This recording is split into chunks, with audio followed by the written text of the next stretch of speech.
It is that time. I am Cheats from the Black Baseball Mixtape. He is Flobo the Mayor, and we are now knee deep into day 2 of the divisional series. I am already basically teetering on the brink of depression. I don't know what to call it, but the Orioles are down 2-0 to Yeah. the Rangers. If you listen closely, I was calling some of this. I'm very upset. And and on the opposite end of the spectrum, Flobo, your Snakes, your Diamondbacks are up 1-0 in a game that I could not have imagined over over the Dodgers. I'm looking like a genius right now. You're looking amazing. Flobo, where do you want to start? Do you want to start with the Orioles or do you want to start with the Dodgers? Where do we start here? I think I want to start with the Dodgers, and the reason being because with momentum. Of course you do. No, with the momentum and the layoff, people are saying the first round buys are pretty bad. So let's talk about what happened yesterday. Let's talk about it. Clayton Kershaw, one of the greats of all time, first ballot Hall of Famer. Yes. No doubt in my mind. But there's always been that monkey on his back about how he can fare in the postseason. And I thought he'll be roughed up quite a bit. But I did not expect 6 runs in a third of an inning from any team on that level. And you can't even blame Kershaw because they scored 5 after that. But he didn't rolling. But we should talk about Kershaw. Yeah. And the fact, and I wish April should be joining us sometime in this live. April's here? April is, hold on now. Look, don't adjust your sets because look, we're going to get her in. Let's go Snakes. Geez. April. It is, I don't know if you can hear us. Okay, we're getting it in, but it's starting early. Oh no. And I'm letting you know. Let me know. I love I really do love Kershaw. I think Kershaw is an amazing pitcher, like you said. First ballot Hall of Famer. I don't know what to tell you. Is it a mental thing with the postseason? Is it I don't understand how someone could be so good. Yeah. Yet when the postseason comes, he is so. I mean, he didn't make it out of the first inning. Yeah. Jack Morris would never.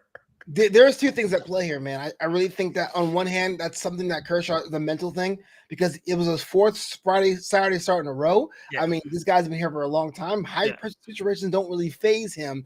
I really think there's a mental barrier about being in the postseason. The Dodgers themselves have that mental barrier. But on second thought, I get it. I've been pushing for the Snakes. I'm a Tommy Pham guy. But I really feel of all the teams still in contention, the Diamondbacks have watched the most tape. They have understand how to usually leverage points. I feel like they put the bat where they thought Kershaw was going to pitch before he pitched it. And I think that was really the secret sauce for them. I love Corbin. He's fine. But he's so good. No, he's so good. Staff has really been the X factor for those Snakes this time. I don't know what to say. Because again, if you're listening if you're listening to the podcast, when we go live on YouTube, Facebook, and Twitter. Mm-hmm. If you know X, formerly known as Twitter, if you know what is wrong with Clayton Kershaw, drop it in the comments and let me know because I am at a loss. I have never seen someone so not just like naturally talented. The dude is dominant. Yeah. He is dominant. And when he gets to the postseason, this is not just yesterday, right? This is not just this time. He's got a postseason, weight on his back that he doesn't deserve to have being that good. He just has to get out of it. And it might be, baseball is such a mental game. It may be all mental. Absolutely. And on the other end of this spectrum, like you said, we were talking, we're going to get to the Orioles, but we were talking about how the Orioles played free all season, almost naive. Like, they're just so good. How they go out on the field. They don't know how good they are, blah, blah, blah. I'm telling you, there's not a looser team in the playoffs than the Arizona Diamondbacks. I just don't. They are playing with house money, and they know it, and they're good. They're flat out good. This is going to be crazy for the Diamondbacks, but I think them having that slump in the middle of the summer did them a bunch of favors because when they were on top of the NL East, yeah, they're on top, but like they were a sweating king on that throne and being knocked down or going down to third in the division, then worked their way back up. They are playing with the house money, but going back to Kershaw, man, I really think when you're locked into the regular season, all you can think about is you on the mound, you getting batters out. If you can do a good job, great. If you don't, see you in 6 days or 5 days. But when someone tells you, yes, best of 5, we're giving you the ball, I think we underestimate how we can put that aside. And I think the great can do that, the elites can do that, and Kershaw is elite, but he doesn't. So I think there's two things at play here. There's always one team that makes the run. It was the Phillies last season. I hope it's the Diamondbacks. I'm rooting for them hard. Got the jersey. Saw that in the last episode. I had it even inside out. You saw it was going backwards because I really think they have all the tools to do it. But the Dodgers really tripped on their own feet last night. Well, talk about that magic. You mentioned the Phillies. Last night, the Phillies struck again. So it's the Diamondbacks may not be the Philadelphia Cinderella story because it may be Philadelphia. They go into Atlanta, they take game 1. Atlanta, again, you were hearing about this kind of universally because 3 of the best teams in baseball lost because they've been off for a week. They lost their first round of the divisional series. We want to get into it, but let's get into it now. Is there something about these 100-win teams, best teams in baseball, sitting out, coming back they got home games, and they're not hitting? They did not produce any runs. I personally don't buy into that. And I know there's a lot of people out there who say, hey, look, it's unfair. You're punishing division winners for having them sit a week. I can't think of any playoff series, save for the NFL, but you can't even count that because they play best of ones where someone, if you're good, you have to wait. That is kind of what you have to do if you want to be elite. The NBA now is playing games as well, and there's a lot of the same situations. You have a responsibility for winning the division to get that extra time off. You do your simulated games. You train in the box, and if you lose that game, that is on you. You cannot blame yourself for winning the division. You got to find a way to win, and it's going to get it done. The Atlanta Braves are so good, but they couldn't score a single run. You're not going to win if you can't score. I'm sorry. It doesn't matter what time of the year. So the narrative is rhythm, right? Rhythm. You get into the routine, rhythm. And by sitting out this time, because I'm with you, I'm sitting here thinking, hey, man, 162 is a grind. Mm-hmm. I need to rest up. Body needs to rest up. We need to work on some things. We can study some film of pitchers, mechanics, locations, situations. Hey, I'll take the time off. But rhythm is so important. And you saw, now, again, I always lead with the Orioles, but the Orioles haven't been hitting for a while now, honestly. Right. They kind of limped into the postseason as good as they are in regards to the scoring runs category. And it's been kind of highlighted, and we're getting stung. The Rangers, on the other hand, hot bats, and they're staying hot. Arizona, they're scoring runs, man. They're getting they're hot bats, The Phillies, hot bats. And now you're sitting here, the Braves, and I know this, there's legitimate arguments. If 1 through 9, this Atlanta Braves team is the best lineup of all time, 1 through 9. Uh-huh. And they get the home game, like I said, and they're just not hitting. But yeah, I mean, look, you're at Truist, you're at home field advantage. You're the strongest team in Major League Baseball. And the thing is about the Atlanta Braves lineup is they're deep, right? People told me, you Mets hater, this is the deepest lineup in baseball. You got Arcia, you got Olsen, you got Acuna Jr. It's a tough lineup, man. And no one shows up to work. You can't blame everyone on the rest. If that's the case, then why? They had Strider. Strider was on the hill yesterday. And the thing is, I was listening to the radio. I was on Sirius XM. I was out listening to the radio broadcast. And the radio broadcast is the home team, so it was Atlanta Braves, and they were such the Strider apologist. He did his part. He did a good job. It doesn't matter. You have a single job. You will win and lose in baseball, but you have to score. Give yourself a chance to win. Atlanta couldn't do that. And the Phillies may just have their numbers because of the nature of that kind of team. Well, the Phillies are not afraid of the Braves. And that's the one thing I think there is a psychological edge. We talked about True. the mental part of Kershaw struggling. I think there's a psychological edge now that the Phillies are like, I don't care how good you are. We sunned you last year. We're going to sun you this year. Absolutely. And I will tell you this too. The makeup of the Phillies, personality-wise, that team fits that city so well. And I don't care if it's Schwarber. I don't care if it's Bryce Harper. I don't care if it's Bond or Marsh. Those guys, Trey Turner, those guys are not afraid of the Atlanta Braves. They're just not afraid of them. Absolutely not.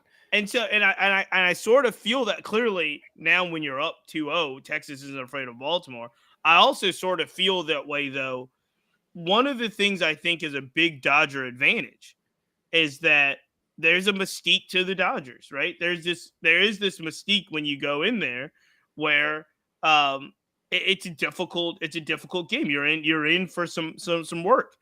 And I just think the Diamondbacks are so loose and they're so confident, and they are just not afraid. And I don't think the Diamondbacks, led by guys like Tommy Pham, are like, we're not afraid of anybody. We're gonna go in there. You're gonna have to, Zach Gallen. You're gonna have to play some games. You're gonna have to play some ball.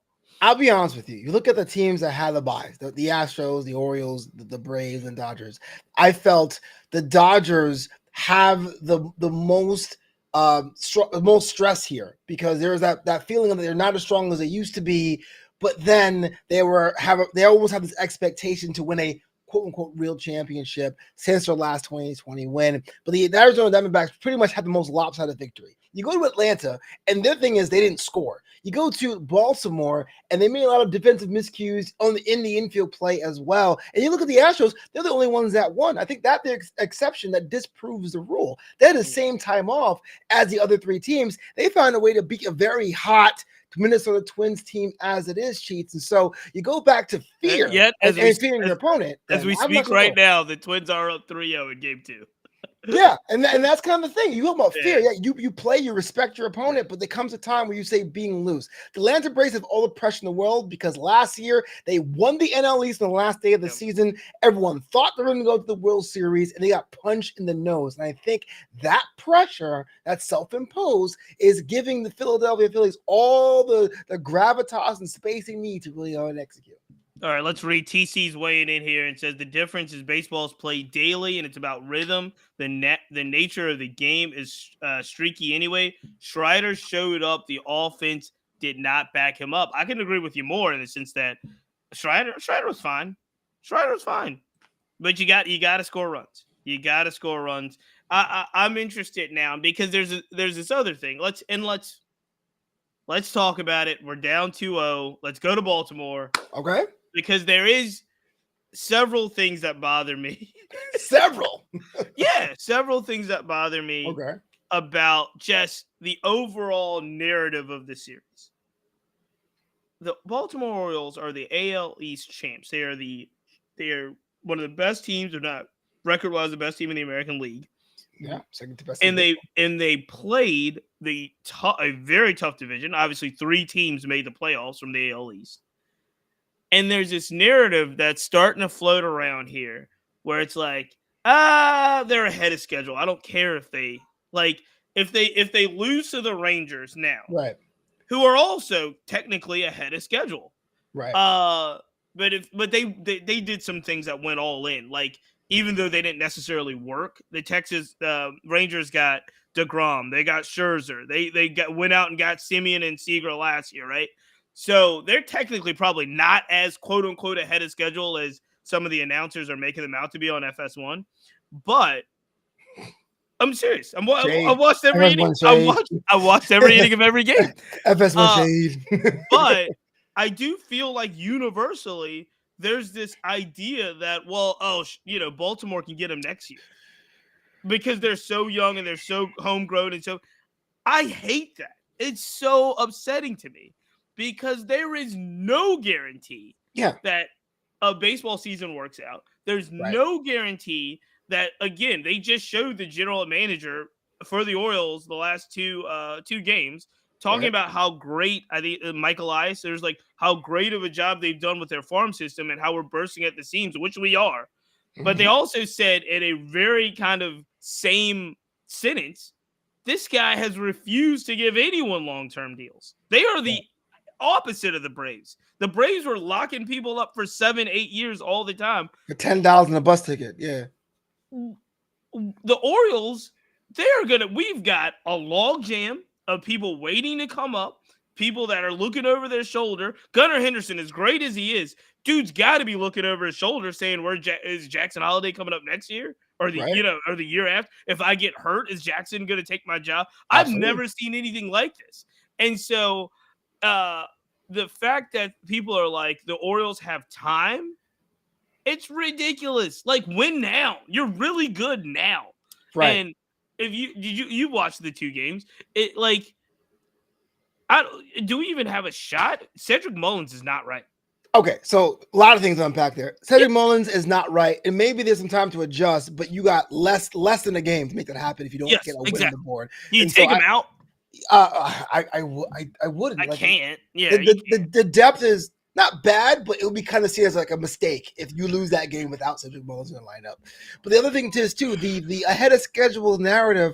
I realize that's kind of like the Southerner bless your heart, right? That's we like your team. You got some things, it won't work out for you, kid. Because last year, this time, the Guardians, you'll be back next year. The Mariners, you'll be back next year. Thank you. Padres, you'll be back next year. It ain't none of them got that ticket to the dance this year. Thank you.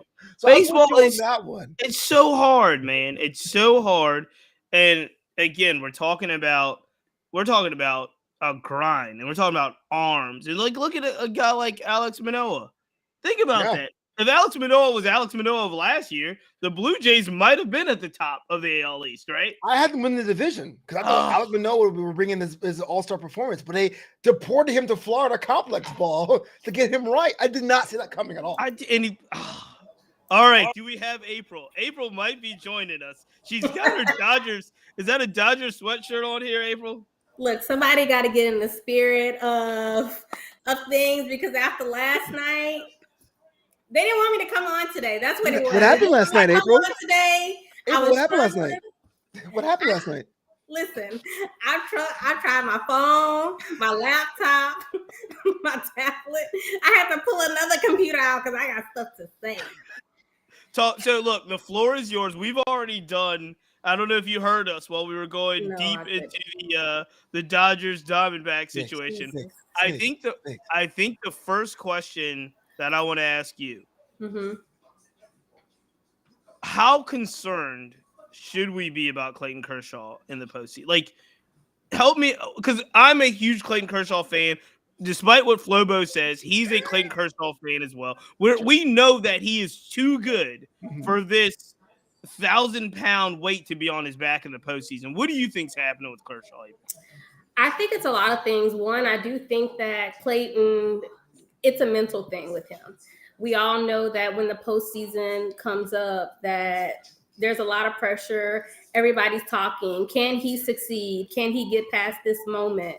And I believe that that's something that's always playing in the forefront of his mind. At the same time, we also have to look at the fact that, yes, he's older. He's like 35 years old. He's been pitching for a while. He's had the shoulder injury. They're saying this is the best that he's felt. But, I mean, yesterday, those pitches were just hanging over the plate.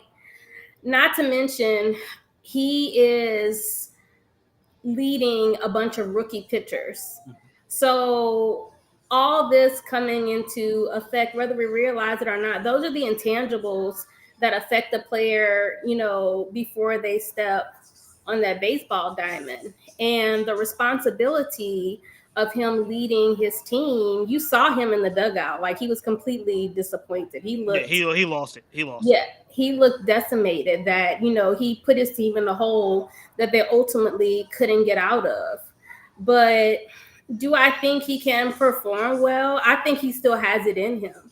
It's just, when is it going to show up? And we don't have the time for him to really figure it out. It's like, do it or don't. Are we just going to be, watching it from home? So, do you think Dave Roberts has already said Kershaw gets yep. the ball in Game 4? Would you do the same thing? We don't have a choice. Have you seen have you seen who we have? We really don't have a choice. I do think that, giving him the opportunity to redeem himself, I don't think leave him on the mound that long again. Not that long. He didn't make it out of the first. It was 1/3 of an inning. Yeah, he didn't that long. April's got a fast hook. April's got a. I sure do. Look, when my daddy coached us, it was like, come on out. Mm-mm. Okay, so April, can I ask you a question though? Question? Clayton Kershaw, we all know, didn't have the best night, right? Got pulled with 1/3 of an inning, right? But the Diamondbacks scored 5 more after Clayton Kershaw wasn't even there. Yeah. Can the Dodgers find a way to suppress that offense? Because it seems to be on another level right now. So this was something I was having a conversation with someone about, and I feel the same way about the Phillies. You really are running into teams that are hot, and the Rangers. And it's really, when you get to the postseason, it's about who's hot. And I don't know. Like I'm gonna say this. I'm confident in Bobby Miller tomorrow. I think Bobby Miller can put a hold on him, and not just Bobby Miller. Our bats have to show up too, because a lot of people are talking about Clayton Kershaw, but Will Smith, David Peralta, and Miguel Rojas can't be the only people on your team showing up to bat. Everybody plays a role in winning. Now, some people may say, oh, well, he sucked the life out of the team. But no, like our bats have shown up on plenty of occasions this year. And I believe it's not just on Clayton. And I don't think it's fair to put all of that pressure on him when our bats were cold last night. So it's going to take more than Bobby Miller. It's going to take more than our relievers to come in as well. So now Flobo has already went on record saying he does not think that the week-long break for the bye teams really have any impact on the outcome of these games. My question to you is, because you followed all season, the Dodgers have been off for a week, which I thought going in would have helped Kershaw. Did not, but it definitely did not help the bats. Do you feel like the break, the delay, waiting to pick up in the second round, do you think that hurt the Dodgers so far? I don't want to throw in other teams, but I feel like if it hurt the Dodgers, it hurt the Orioles, it hurt the Braves too. I don't think that that's an excuse. I mean, and I'm gonna say it, like, I don't think it's an excuse. I think what they did this year was a little different than what they did last year. They had fans come in. They did a more intense prep going into, the NLDS. But that first game was just really, it just didn't work out. I think tomorrow is really going to be the major factor. So are we going to show up, or are we going to do what we need to do? Because we ain't got that much time. Let's be clear, because I mean, obviously Bobby Miller's stuff is electric. However, that's a lot of pressure. Bobby Miller did not start the season on the opening day roster, let alone in the rotation. He comes up, I think, before the All-Star break, right? Pitches well, but he's a young guy, and so to have you guys in this particular, the Orioles did it today with Grayson Rodriguez. Right. And it did not work out. It did not work. Grayson made it 2 innings? I think Grayson made it through 2 innings. And then it was he loaded the bases in the first inning, but giving the ball to in like many ways some of these young guys in these pressure situations, it's a tough scenario. It is tough. So I don't think a lot of people realize too, the guy who relieved Kershaw, Emmett Sheehan, he was a Double-A pitcher. Yeah. He was a Double-A pitcher that we pulled this season too. So when we talk about we were decimated, I'm gonna keep it 100 with y'all. I don't know how we got 100 wins. That was really the team deciding that they were going to play for each other, and I really think that they need to go back to the drawing board and make a decision that we said we were going to play together. This is what we're going to do. I do think Bobby has what it takes to be able to win. He's very passionate. He has a lot of that Walker Bueller in him. And that's where the comparisons come. But you can see when he's on the mound, when they take him out, like he wants to perform well for his team. And I really think and I hope that that's what goes into play before him that will ultimately, lead us to success.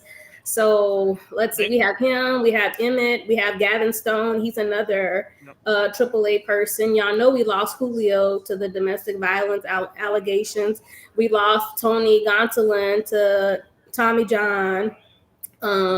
Walker to Tommy John. Yep. So we Dustin May to Tommy John. Yep. So they were going through it last night while we were watching the game about what the Dodgers rotation was supposed to be. I just didn't like here. Grayson Rodriguez went 1 2/3, by the way. Yeah. He loaded the bases in the first, worked out of a jam, and then didn't go well. But it was jarring to me when they were going through last night and saying what the Dodgers rotation was supposed to look like, and then what it actually did look like. Because I do think, I guess in Walker Bueller's case and Julio Urias's case, they were technically supposed to be there. I think that Bueller had a setback, and they said they shut him down out of the setback. And then Urias, obviously, like you said, with the domestic violence, really tough situation, and he probably won't be back in baseball if it goes the way that people think. Yeah, people think it's going to go because this is not his first time, right? Right. There's a question that I wanted to get to, and I was already yelling about this. TC is weighed in. Will the Orioles be able to keep their core together? That was my question too, TC. Nope. Yes. But you're answering the way I think. Go ahead. Yeah, it's we call it impossible. What happens is if you have a team that's that strong and about exactly bilingual, and they're about the same similar time you bring them up, they're going to command the money they want to, whether through arbitration or whether through the rule, any kind of way their contract structured. There is no way a team with that budget would stand for that. One, maybe two, but they're over right now in the playoffs. They're going to command top dollar. Unless you go to a $400 million payroll, it ain't going to happen. You got to really choose who's going to be your core if you want to be the Orioles in 2025, 26, and so on. Yeah, I agree 100%. You were muffling a little bit, so I don't know if it was my end or your end, but I agree 100% that they're not going to keep it together. Now, I think that's why they're doing what they're doing, and that's why the general manager hasn't done what the Braves did, which was lock up Spencer Strider, lock up Michael Harris, lock up all of these guys with long-term contracts. They have an embarrassment of riches. The Norfolk Tide, the AAA team for the Orioles, just won the International League. They won the whole thing. They've got just an amazing amount of minor league players that are ready to come up, and they've got a system that I think will allow them. I hate to say this, but they've got a system that will allow them to say, how much money 28-year-old, 29-year-old Cedric Mullins, how much money do you want on the open market? Go ahead. Because we've got Kobe Mayo, we've got Connor Noby, we've got Huston Jerkstad, like waiting. We've got Jackson Holiday waiting. So now the interesting thing is Grayson Rodriguez, Gunnar Henderson, who's the second baseman that started today, Jordan Westberg. Like, all of those guys are so young. They're all rookie. Like, Adley, I mean, you're not going to do anything with Adley. Adley will get paid. He's the guy that will get paid. But Aaron Hicks, even Ryan Mountcastle, like Cedric Mullins, our best hitter right now, Anthony Santander, like, good luck. Good luck. Because when their contracts come up or there's trade situations come up, good luck. We'll keep Batista probably.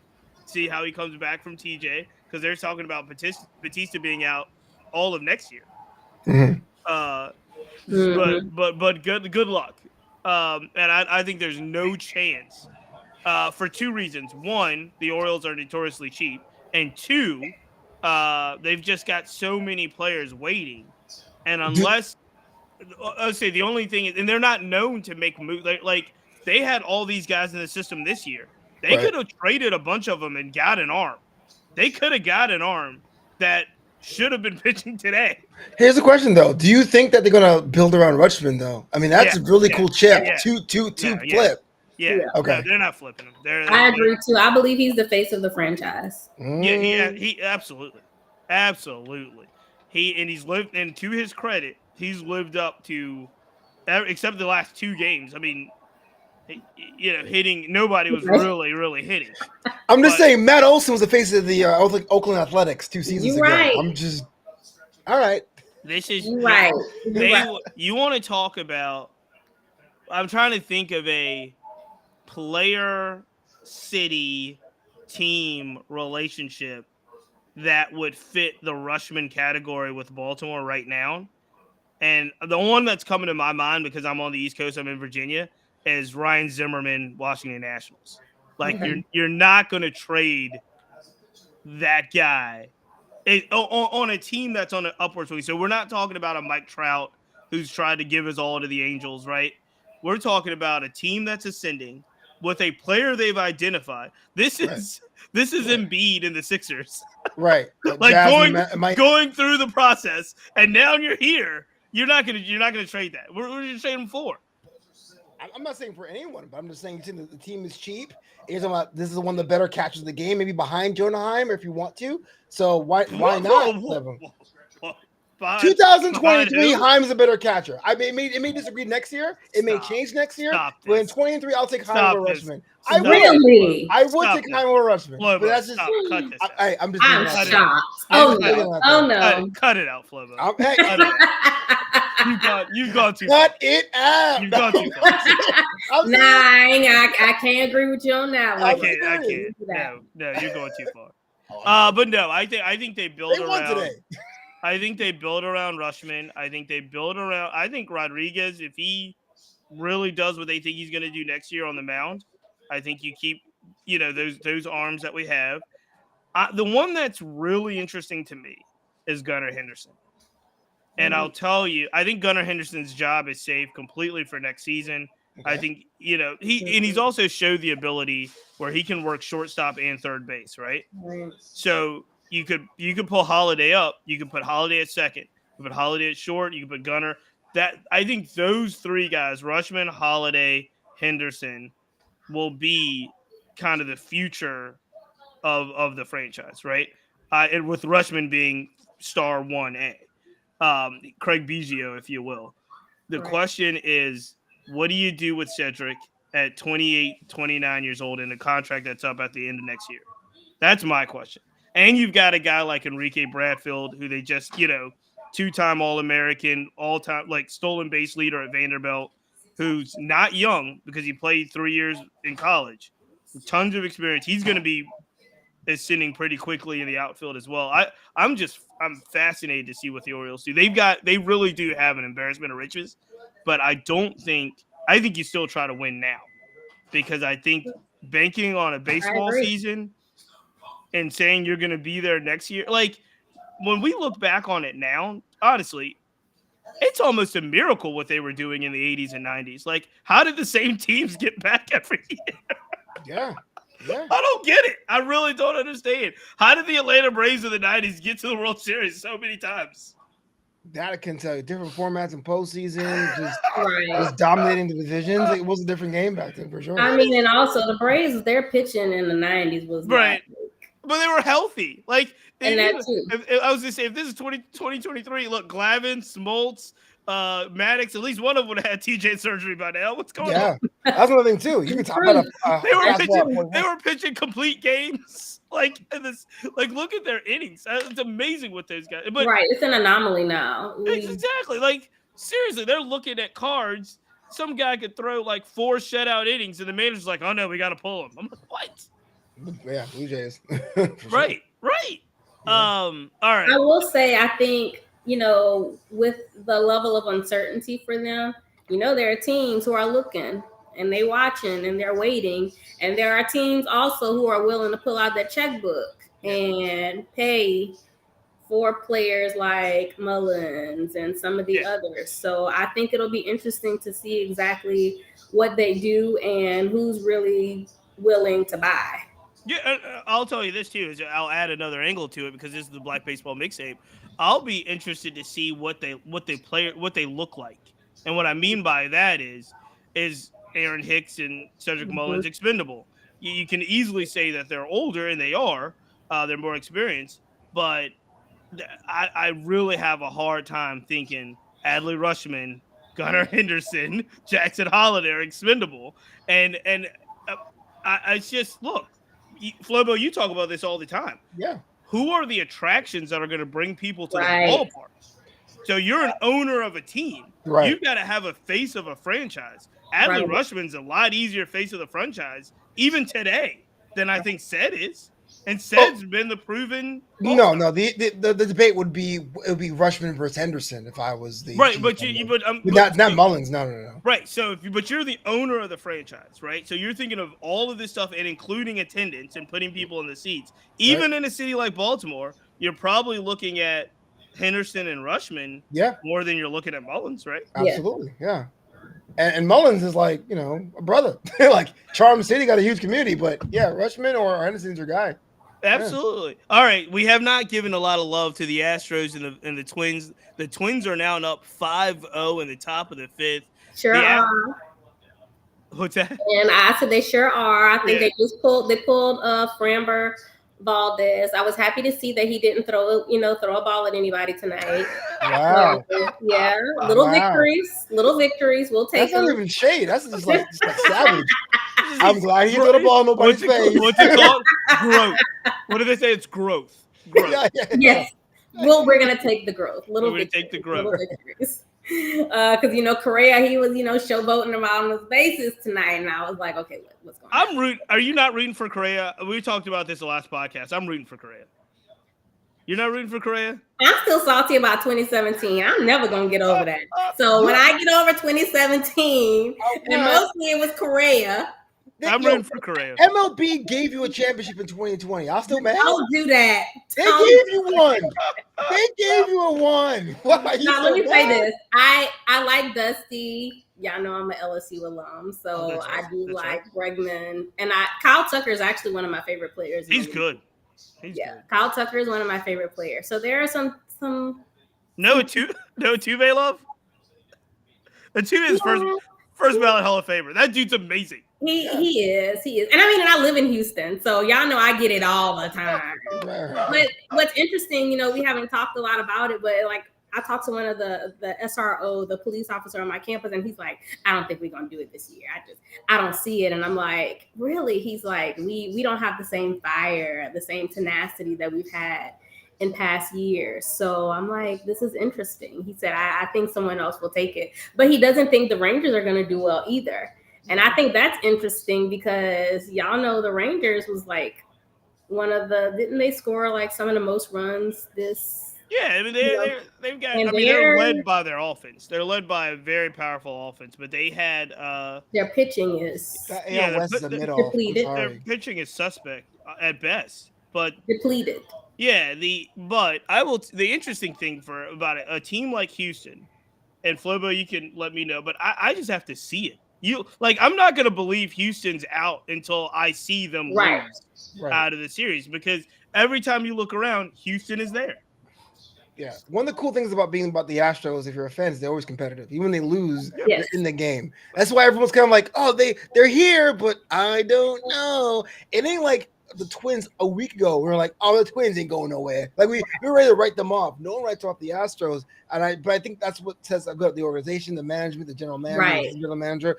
But at the same time, we've seen these dominant teams where the Astros were like, 15 games clear, 20 games clear. The fact they got the AL West on a technicality says a lot about the old guard. Absolutely. But it is 1-1. I think I would still rather be. It's not over yet. It's 5-0 in the fifth. But I'm gonna say it's 1-1. I think I'd still rather be the Astros. Agreed. Yeah, absolutely. I'm with you. So now, okay, we'll recap this before we get out of here. April, you were not able to play last time, so we'll have you play this time. Okay. Right now, as everything stands, 1-1 Twins Astros. Who would you rather be? Who am I going with? Who would you rather be? What team would you rather be? Oh, I'm going with the Astros. Right. I think I'd still rather be the Astros. Flobo, Astros still. Yeah, Astros all day. 2-0. Rangers are up. We're going to Arlington. Who would you rather be, Flobo? Gotta be the Rangers, man. I know. God damn it. You're playing in an airport hangar? Why not? There's a chance to bring it home. April, who'd you rather be? Okay, so prior to the season starting, I had the Rangers coming out of the AL, and everybody told me I was crazy. But y'all already know what I'm gonna say. I'm sticking beside my pick. I'm still rolling with the Rangers. Resolute. I mean, I'd rather be the Rangers, but I've got to still go with the Orioles. No, you don't. Logic can prevail, Keith. It's where my heart is. I think we will still get. Look, we haven't been swept all year. Let's get one. Let's get one. But you're going to Texas. I know. The rough place to play. It's and usually the series aren't like 3 games, so we'll see. Like hopefully, 1-1 out there in LA. So we'll just go. Look, we'll just go 1-0 right now. Yeah, 1-0. You know, you're speaking faith, so I appreciate that. No. 1-0. Diamondbacks, Dodgers. We'll start with April because we know where we're going. Who would you rather be? I even got my nails Dodgers, y'all. Like, I'm so serious about this. Oh my goodness. I am so serious about this. All right, I'm gonna stick with you. Bobby Miller on the bump tomorrow. I would rather be the Dodgers as well at home. Let's see if they can get one back. Flobo, who would you rather be? I've been rooting for the Arizona Diamondbacks, but I'd rather be the Arizona Diamondbacks because of how the Dodgers lost in Game 1. Talk about self-imposed pressure. You're in Los Angeles. Yeah. You subjected all your fans to a lopsided loss. Yo, I would be in my own head if I was in blue right now. So yes, I'm going with the Arizona Diamondbacks. Hopefully they win this one, but that's the team I would pick. I hear you. We had an optional practice today. I said, "What you mean optional? 11-2. Optional is out of the window. That is mandatory. Get y'all behinds on that field. ASAP." Yo, April's new manager. Yeah, Dave Roberts is soft. The hell you mean optional? Last one, Braves, Phillies, 1-0. Phillies, you're still in Atlanta. Flobo, who would you rather be? Got to be the Phillies. You got to win one more here, and then you go back to the Fortress at Citizen Bank Park. That is just a prime chef's kiss opportunity to shut the Braves up once and for all. I'd rather be the Phillies as well. Man, if they've done their job right now. They got one in Atlanta. They got to go back to Philly. Philly's going to be a zoo. Doesn't really matter. I think what happens tomorrow, I think it now really shifts. I mean, if they go up 2-0, it's all but over. I will say this. I do not believe that the Orioles-Rangers series is over. Maybe I'm just a masochist. I don't believe it. But I do believe if Philly goes up and you go back to Citizen Bank, it's over. I agree. April, who would you rather be, though, the Braves or the Phillies? I'm gonna roll with the Phillies. And let me tell y'all why. Before the postseason started, I was praying that we did not see the Phillies. I did not want to see them in the NLDS. They are very dangerous. And this is a time for the Braves to, recoup after last year. And I thought that they would have come in stronger, ready to show, the Phillies what they were going to do. But Bryce Harper is hungry for that ring. And he was playing like, somebody who's ready for it. And let's not even forget, this man came back, in June from Tommy John surgery. He wasn't even supposed to be playing that early. Relearn how to play first base or learn how to play first base. So the dynamics of this team, Trey Turner was turning plays. I'm like, you ain't did that for us last year. Who are you? Who are you? Look. Trey Turner. Look, it's all coming out. Trey Turner is a solid player. He is. He is really good. But I do have a question for both of y'all because I saw this question pop up on Twitter as well. Someone said that the Braves should be playing the lower seeded team in the playoffs. So, the way baseball has it done. And I'm like, is that something even for the Orioles? Is that how the playoffs should go? Or are y'all okay with the way the seeding is going right now? I understand the rationale of reseeding after the first round, right? Especially if you're the Braves, you're the best team in baseball. Why not game the system? But it will look like a gaming the system. The whole point of this new format is win your division, and those who don't win the division, you guys have the best record and you figure it out. Once you do that, that should be locked in. So I like the way MLB does it now. But if I was somebody like if I was a Mets, if I was a Braves fan, for example, and the Braves lost it, I would complain. But to have people go in and then reshuffle the deck, to me seems like too much tampering to like anoint a winner rather than just saying, hey, look, this is what we have going in. That's just me personally. Yeah, I don't it doesn't really bother me one way or the other. I do understand kind of lining them up record wise, but it's also like what really is an advantage? Baseball is such a streaky game. It rides such of who's hot now, and it rides hot arms, hot bats. And so, we kind of had a similar conversation about like, is it really an advantage for the better teams that have to wait a week? Right? Because we're thinking in reality, like the rest might be good. Having the other teams fight it out to play the Orioles or the Braves or the Dodgers are good. But meanwhile, what happened? 2-game sweeps across the wild card series. They've got a day off, so they got the ability to set their rotations. I was watching the Orioles game today, and John Smoltz was like, "There's no way Montgomery should be pitching this game." But like it should be like they should have to struggle with their pitching rotations, right? To play like basically the way it's set up now, because all of those games are 2-0 sweeps, and then you have these set dates and set locations. All the managers, Bruce Bochy and those guys, were able to set their lineups the way they wanted to for like the series, where it was like there was no kind of situation where it's like, oh, this guy's arms fatigued, what are we going to do?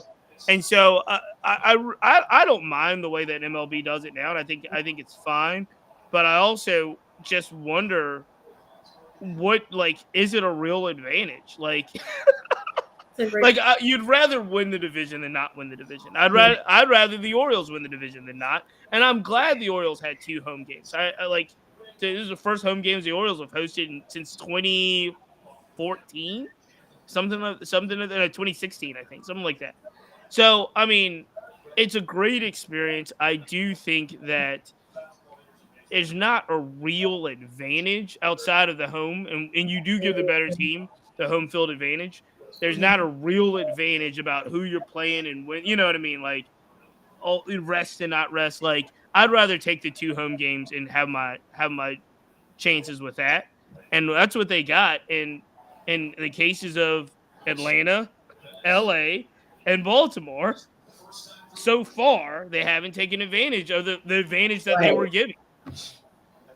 So you play, to me, like you play who you play. Like you won out, so you play whoever shows up to the ballpark.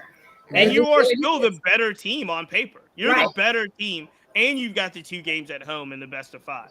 Like, you want that. That's what you want. They're giving you the rope. So. And this year, everybody played everyone too. So it's not like there was some kind of advantage from that aspect as well. Right, the balance schedule for sure. All right, so as we go in this, who's got the ball? Bobby Miller, is it Zach Gallen in game 2? Gallen should be number 2, yeah. Yeah, so that's the same thing like we're talking about. Gallen, Diamondbacks are able to set up their rotation, right? Now they've got their race going in game 2. So Zach Gallen, Bobby Miller, we've got some interesting series. Who's pitching for the Braves and Phillies? Let me quickly take a look if I can. But this also brings up the age-old question. Fried and Wheeler, I think, for game 2. Oh, that's so good. That's so good. Yeah. That's so good. All right, last thing before we get out of here, because it always brings up the age-old question. Would you rather have really strong pitching or really strong hitting as you go through the playoffs? Good pitching versus good hitting. Defense wins games. I saw it last night firsthand because the somehow home run machine Braves couldn't score a single run. And they had their ace. They had their ace on the mound. I'm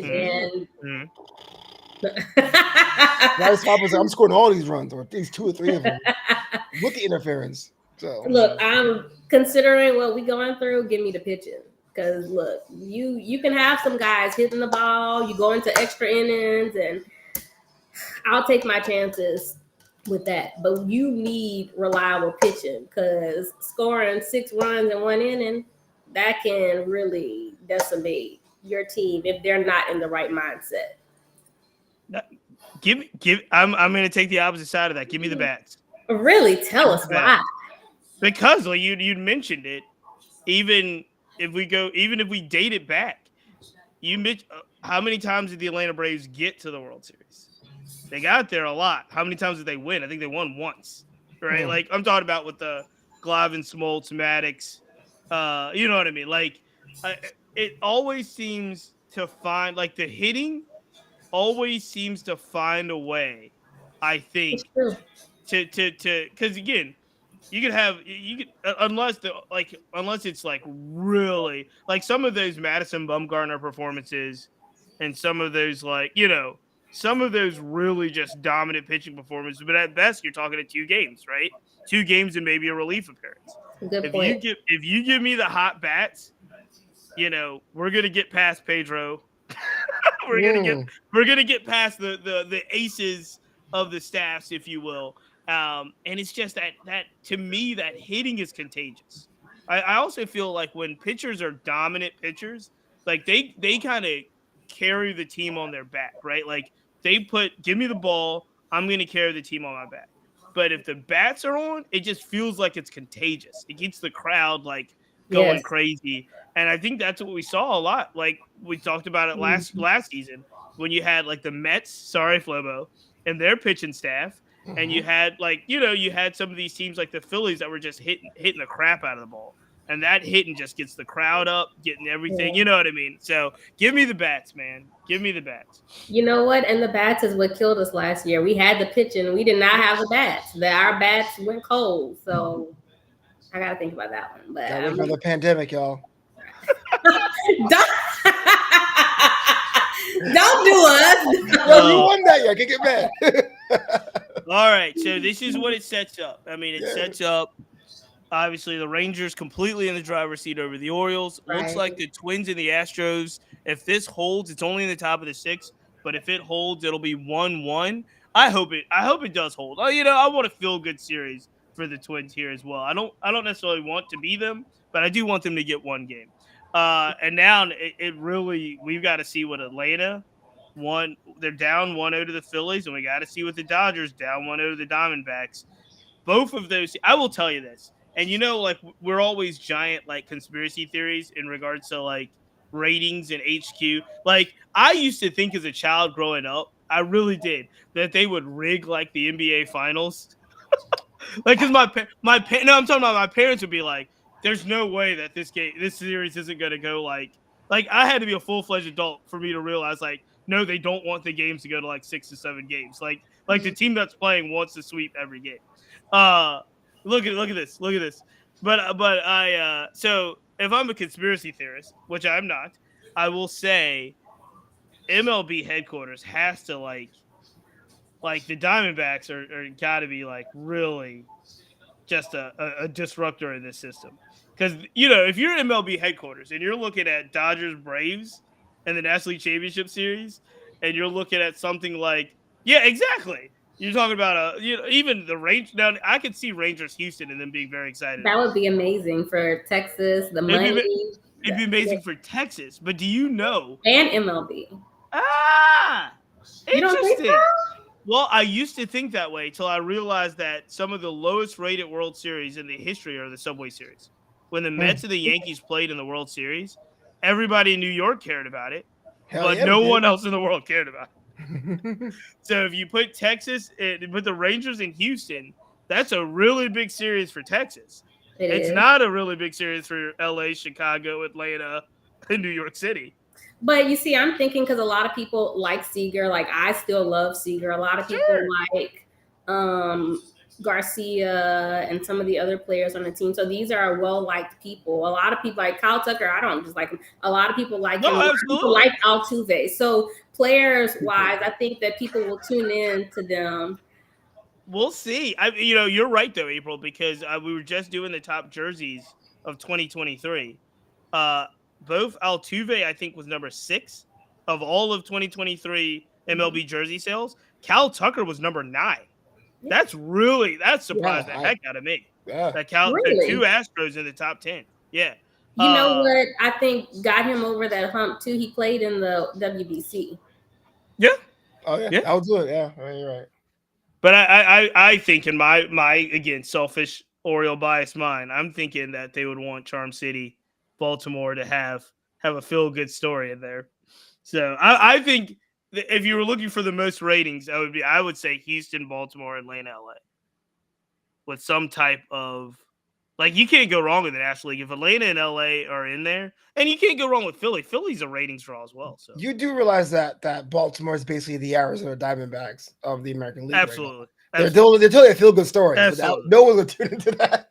I think people except would for care. me. I'll tune in to see Cedric Mullins and Tommy Pham. People would care. Yeah, They're early. right. Next year, man. Be better. So it's got to be if you're MLB and you're just looking strictly on ratings and revenue. You want Houston on the other side, and you don't care if it's Atlanta, LA, or Philly, do you? No, you don't, because You just don't want it to be Arizona. yeah, basically, yeah, because the Dodgers are a legacy team, Atlanta's a legacy team, and then the Phillies have like the vibes you want. So yeah, it's basically the evil empire, 900-pound gorilla Astros have been there for so long versus the NL. Excellent. All right. Oh, we got April back for the last look. April, what's happening? Yeah. All right. I'm back. All right. Last words as we get out of here for this podcast.